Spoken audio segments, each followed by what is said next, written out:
ആകാശവാണി. നമസ്കാരം. വാർത്തകൾ വായിക്കുന്നത് വിജേഷ്.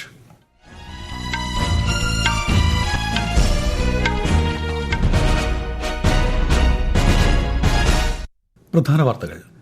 79ാമത് സ്വാതന്ത്ര്യദിനത്തെ വരവേൽക്കാനൊരുങ്ങി രാജ്യം. രാഷ്ട്രപതി ദ്രൌപദി മുർമു ഇന്ന് വൈകുന്നേരം 7-ന് രാജ്യത്തെ അഭിസംബോധന ചെയ്യും. നാളെ ഡൽഹിയിലെ ചുവപ്പുകോട്ടയിൽ പ്രധാനമന്ത്രി നരേന്ദ്രമോദി ദേശീയ പതാക ഉയർത്തും. നവഭാരതം എന്ന പ്രമേയത്തിൽ രാജ്യമെമ്പാടും ആഘോഷങ്ങൾ. സൌരോർജ്ജ പാനൽ നിർമ്മാണത്തിൽ നിർണായക നേട്ടം കൈവരിച്ച് ഇന്ത്യ. രാജ്യത്തെ സോളാർ PV മോഡ്യൂൾ ഉൽപാദനശേഷി 100 ജിഗാവാട്ട് കടന്നു. കേരളത്തിൽ കണ്ണൂർ ജില്ലയെ ഇന്ന് അതിദാരിദ്ര്യമുക്ത ജില്ലയായി പ്രഖ്യാപിക്കും. മന്ത്രി MB രാജേഷ് പ്രഖ്യാപനം നടത്തും. കേരളം, തീരദേശ ആന്ധ്രാപ്രദേശ്, ജമ്മുകാശ്മീർ, ഹിമാചൽ പ്രദേശ് എന്നിവിടങ്ങളിൽ ശക്തമായ മഴയ്ക്ക് സാധ്യത. കേരള, കർണാടക, ലക്ഷദ്വീപ് തീരങ്ങളിൽ ഇന്നും നാളെയും മത്സ്യബന്ധനത്തിന് വിലക്ക്. 2030 കോമൺവെൽത്ത് ഗെയിംസിന് ആതിഥേയത്വം വഹിക്കാനുള്ള നീക്കങ്ങൾക്ക് ഇന്ത്യൻ ഒളിമ്പിക് അസോസിയേഷന്റെ അംഗീകാരം. വാർത്തകൾ വിശദമായി. 79ാമത് സ്വാതന്ത്ര്യദിനത്തെ ആഘോഷപൂർവ്വം വരവേൽക്കാനൊരുങ്ങി രാജ്യം. രാഷ്ട്രപതി ദ്രൌപദി മുർമു ഇന്ന് വൈകുന്നേരം 7-ന് രാജ്യത്തെ അഭിസംബോധന ചെയ്യും. ആകാശവാണിയുടെ മുഴുവൻ ശൃംഖലകളിലും അഭിസംബോധന പ്രക്ഷേപണം ചെയ്യും. ദൂരദർശന്റെ എല്ലാ ചാനലുകളിലും ഹിന്ദി, ഇംഗ്ലീഷ് പതിപ്പുകൾ സംപ്രേഷണം ചെയ്യും. തുടർന്ന് പ്രാദേശിക ഭാഷകളിലും സംപ്രേഷണമുണ്ടാകും. ഇന്ന് രാത്രി 9:30-ന് ആകാശവാണിയുടെ പ്രാദേശിക ഭാഷാ പതിപ്പുകൾ പ്രക്ഷേപണം ചെയ്യും. നാളെ സ്വാതന്ത്ര്യദിനത്തിൽ ഡൽഹിയിലെ ചുവപ്പുകോട്ടയിൽ പ്രധാനമന്ത്രി നരേന്ദ്രമോദി ദേശീയ പതാക ഉയർത്തി രാഷ്ട്രത്തെ അഭിസംബോധന ചെയ്യും.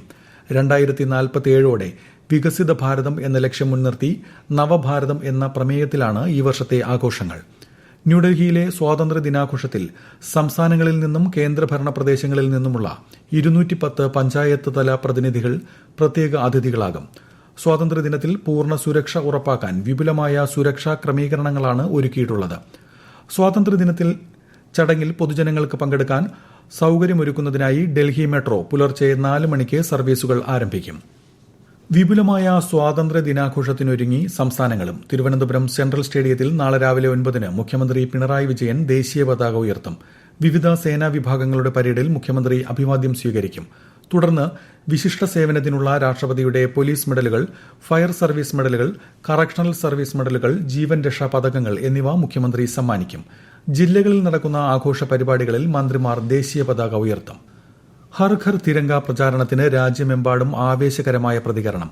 അസമിലെ ദീബ്രുഗഡിൽ കേന്ദ്രമന്ത്രി സർബാനന്ദ സോനോവാൾ പ്രചാരണത്തിന് തുടക്കമിട്ടു. പ്രമുഖർക്കും വിദ്യാർത്ഥികൾക്കും അദ്ദേഹം ത്രിവർണ്ണ പതാക സമ്മാനിച്ചു. കേന്ദ്ര വനിതാ ശിശുവികസന മന്ത്രി അന്നപൂർണ ദേവി ജാർഖണ്ഡിലെ തന്റെ വസതിയിൽ ത്രിവർണ്ണ പതാക ഉയർത്തി. കേരളത്തിലും തിരങ്ക റാലികളും പരിപാടികളും പുരോഗമിക്കുകയാണ്. ക്യാമ്പയിൻ നാളെ അവസാനിക്കും. ആഗോള അനിശ്ചിതത്വങ്ങളെ നേരിടാൻ ആത്മനിർഭരതാ മനോഭാവം അനിവാര്യമാണെന്ന് വിദേശകാര്യമന്ത്രി S. ജയശങ്കർ. വിനോദസഞ്ചാര മേഖലയുമായി ബന്ധപ്പെട്ട് ന്യൂഡൽഹിയിൽ നടന്ന സമ്മേളനത്തിൽ സംസാരിക്കുകയായിരുന്നു അദ്ദേഹം. Our approach has long been driven by Vasudhaiva Kutumbakam and Atithi Devo Bhava. While we will always benefit by such openness, it is essential in times of unpredictability to stand firmly on our own feet. Atmanirbharta is of course the mindset to deal with global turbulence. But it is also the basis to strengthen our self-confidence, to increase our resilience and to lay the foundation for Viksit Bharat. Visa സംവിധാനം ഇന്ത്യയിലേക്കുള്ള സന്ദർശനം അനായാസമാക്കിയതായി വിദേശകാര്യമന്ത്രി പറഞ്ഞു.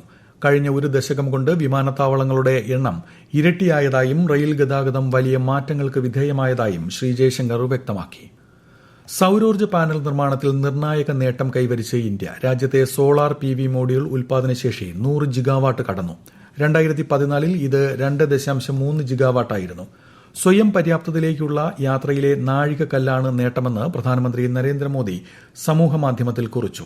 ശക്തവും സ്വയം പര്യാപ്തവുമായ സൌരോർജ്ജ ഉൽപാദന വ്യവസ്ഥ കെട്ടിപ്പടുക്കാനാണ് കേന്ദ്ര സർക്കാർ ശ്രമിക്കുന്നതെന്ന് കേന്ദ്ര പുനരുപയോഗ ഊർജ്ജ മന്ത്രി പ്രഹ്ലാദ് ജോഷി വ്യക്തമാക്കി.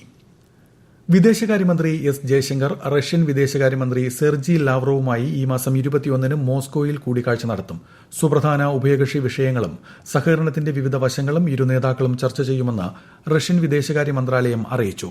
ദേശീയ സുരക്ഷാ ഉപദേഷ്ടാവ് അജിത് ഡോവലിന്റെ റഷ്യ സന്ദർശനത്തിന് പിന്നാലെയാണ് വിദേശകാര്യമന്ത്രിയുടെ കൂടിക്കാഴ്ച.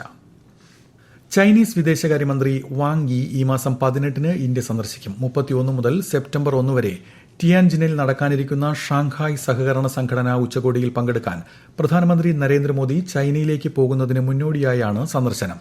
2020 ഗാൽവാൻ സംഘർഷത്തിന് ശേഷം ചൈനയിലേക്കുള്ള പ്രധാനമന്ത്രിയുടെ ആദ്യ സന്ദർശനമാണിത്. കണ്ണൂർ ജില്ലയെ ഇന്ന് അതിദാരിദ്ര്യമുക്ത ജില്ലയായി പ്രഖ്യാപിക്കും. മന്ത്രി എം. രാജേഷ് പ്രഖ്യാപനം നടത്തും. സംസ്ഥാനത്ത് ആദ്യമായി അതിദാരിദ്ര്യമുക്തമായി പ്രഖ്യാപിച്ച കുറ്റിയാട്ടൂർ ഗ്രാമപഞ്ചായത്ത്, എടക്കാട് ബ്ലോക്ക് പഞ്ചായത്ത്, ധർമ്മടം നിയമസഭാ മണ്ഡലം എന്നിവ കണ്ണൂർ ജില്ലയിലാണ്. ഈ വാർത്തകൾ ആകാശവാണിയിൽ നിന്ന്.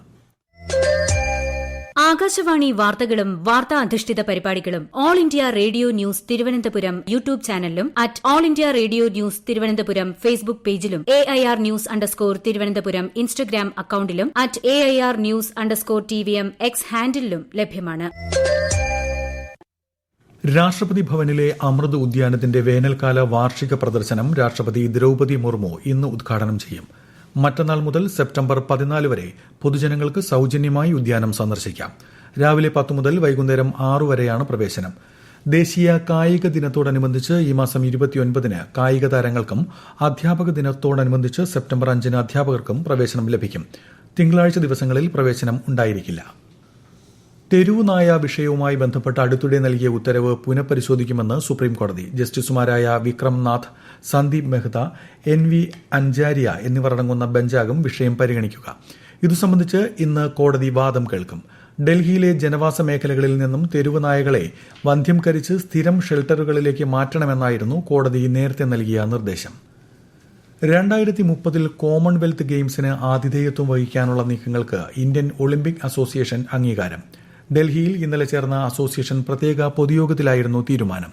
സമയപരിധി അവസാനിക്കുന്ന ഈ മാസം 31-ന് മുമ്പ് ഇന്ത്യ ആതിഥേയത്വത്തിനുള്ള അന്തിമ അപേക്ഷ നൽകും.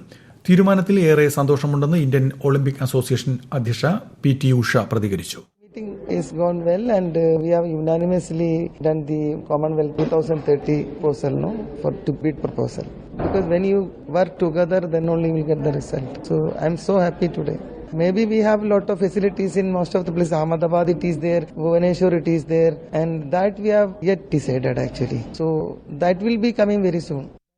ഫുട്ബോളിൽ FC Goa AFC champions league ടൂർണമെന്റിന്റെ ഗ്രൂപ്പ് ഘട്ടത്തിലേക്ക് യോഗ്യത നേടി. ഇന്നലെ ഗോവയിൽ ജവഹർലാൽ നെഹ്റു സ്റ്റേഡിയത്തിൽ നടന്ന മത്സരത്തിൽ ഒമാനി ചാമ്പ്യന്മാരായ അൽസീബ് ക്ലബിനെ FC ഗോവ 2-1 പരാജയപ്പെടുത്തി.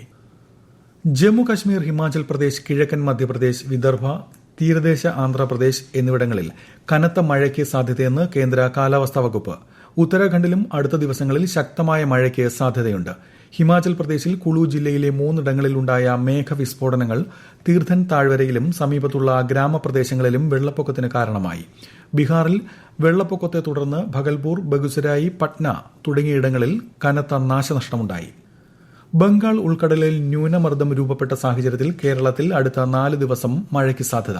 എറണാകുളം, തൃശൂർ, മലപ്പുറം, കോഴിക്കോട്, കണ്ണൂർ, കാസർഗോഡ് ജില്ലകളിൽ ഇന്ന് കേന്ദ്ര കാലാവസ്ഥാ വകുപ്പ് മഞ്ഞ ജാഗ്രത പ്രഖ്യാപിച്ചു.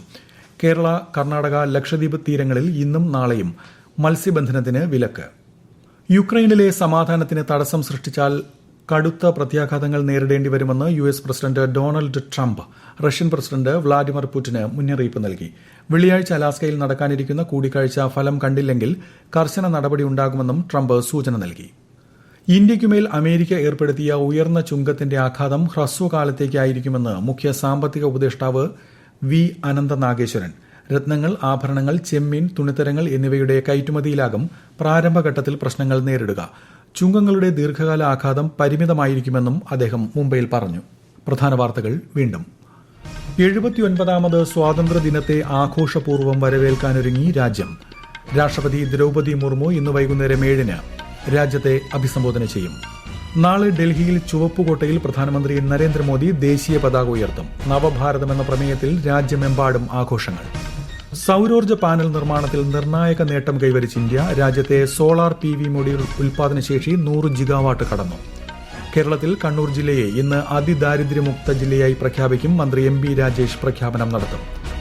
കേരളം, തീരദേശ ആന്ധ്രാപ്രദേശ്, ജമ്മുകാശ്മീർ, ഹിമാചൽ പ്രദേശ് എന്നിവിടങ്ങളിൽ ശക്തമായ മഴയ്ക്ക് സാധ്യത. കേരള, കർണാടക, ലക്ഷദ്വീപ് തീരങ്ങളിൽ ഇന്നും നാളെയും മത്സ്യബന്ധനത്തിന് വിലക്ക്. 2030 കോമൺവെൽത്ത് ഗെയിംസിന് ആതിഥേയത്വം വഹിക്കാനുള്ള നീക്കങ്ങൾക്ക് ഇന്ത്യൻ ഒളിമ്പിക് അസോസിയേഷൻ അംഗീകാരം.